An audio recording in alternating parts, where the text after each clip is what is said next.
Hi friends, അസ്സലാമു അലൈക്കും. എന്താണ് വിശേഷം? എല്ലാവർക്കും സുഖമല്ലേ? ഞാൻ ഇന്ന് വന്നിട്ടുള്ളത് നിങ്ങളോട് കാര്യം ഷെയർ ചെയ്യുന്നതിന് വേണ്ടിയിട്ടാണ്. അതിന് മുമ്പായിട്ട് ഈ വീഡിയോ നിങ്ങൾക്ക് ഇഷ്ടമായാൽ ലൈക്ക് ചെയ്യുക, കമന്റ് ചെയ്യുക, ഷെയർ ചെയ്യുക. അതുപോലെ തന്നെ ആദ്യമായിട്ടാണ് നിങ്ങൾ ചാനൽ കാണുന്നുണ്ടെങ്കിൽ ഒന്ന് സബ്സ്ക്രൈബ് ചെയ്തേക്കണേ. അപ്പോൾ നമുക്ക് കാര്യത്തിലേക്ക് കിടക്കാം അല്ലേ.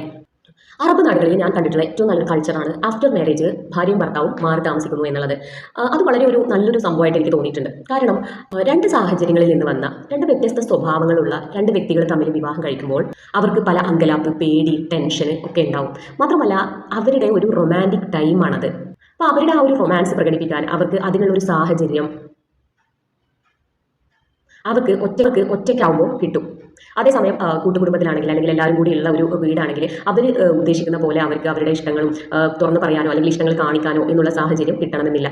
ഒറ്റയ്ക്ക് താമസിക്കുമ്പോൾ ഒരു മെച്ചം എന്താണെന്ന് വെച്ചാൽ അവരുടെ കുറ്റങ്ങളും കുറവുകളും നോക്കാൻ ആരും ഉണ്ടാവില്ല. അവരെത്ര സമയത്ത് കിടന്നുറങ്ങുന്നു, ഏത് സമയത്ത് എണീക്കുന്നു, അവരെല്ലാ ജോലികളും ചെയ്യുന്നുണ്ടോ, ഇതൊന്നും നോക്കാൻ ആരും ഉണ്ടാവില്ല.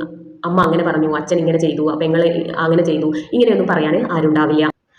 സോ സാഹചര്യം അനുവദിക്കുകയാണെങ്കിൽ ആഫ്റ്റർ മാരേജ് ഭാര്യയും ഭർത്താവും മാറി താമസിക്കണം എന്നുള്ളതാണ്. അത് വിചാരിച്ച് വീട്ടുകാരെ മുഴുവൻ ഉപേക്ഷിച്ച് പോകണം എന്നല്ല.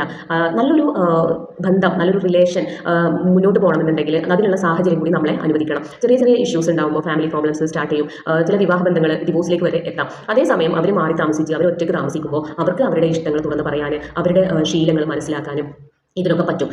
അതുമാത്രമല്ല, നമ്മൾ ഇപ്പോൾ ഒരു വീട്ടിലെ സാഹചര്യങ്ങൾ രണ്ടും വ്യത്യസ്തമാവില്ലേ. അപ്പോൾ നമ്മൾ വേറൊരു വീട്ടിലേക്ക് ചെല്ലുമ്പോൾ അവിടെ ഓൾറെഡി സെറ്റ് ചെയ്ത് വെച്ചിട്ടുള്ള കുറേ ചിട്ടകൾ, ശീലങ്ങളും ഒക്കെ ഉണ്ടാവും. അതൊക്കെ ഫോളോ ചെയ്യാൻ ഈ പെൺകുട്ടി നിർബന്ധിതയാവും. അതൊരു പക്ഷേ അവൾക്ക് നല്ല ബുദ്ധിമുട്ടായിരിക്കും, പെട്ടെന്ന് അത് ആക്സെപ്റ്റ് ചെയ്യാൻ ബുദ്ധിമുട്ടായിരിക്കും. അപ്പോൾ അവൾ അതിനെതിരെ എന്തെങ്കിലും ഒരു ഇത് പ്രകടിപ്പിച്ച് കഴിഞ്ഞാൽ അത് ഭയങ്കര ഇഷ്യൂസായി. അവൾ അങ്ങനെ പറഞ്ഞു, ഇങ്ങനെ പറഞ്ഞു, അല്ലെങ്കിൽ അവൾ അത് ചെയ്യുന്നില്ല, അങ്ങനെയൊക്കെ ചെറിയ പ്രോബ്ലംസ് വരും.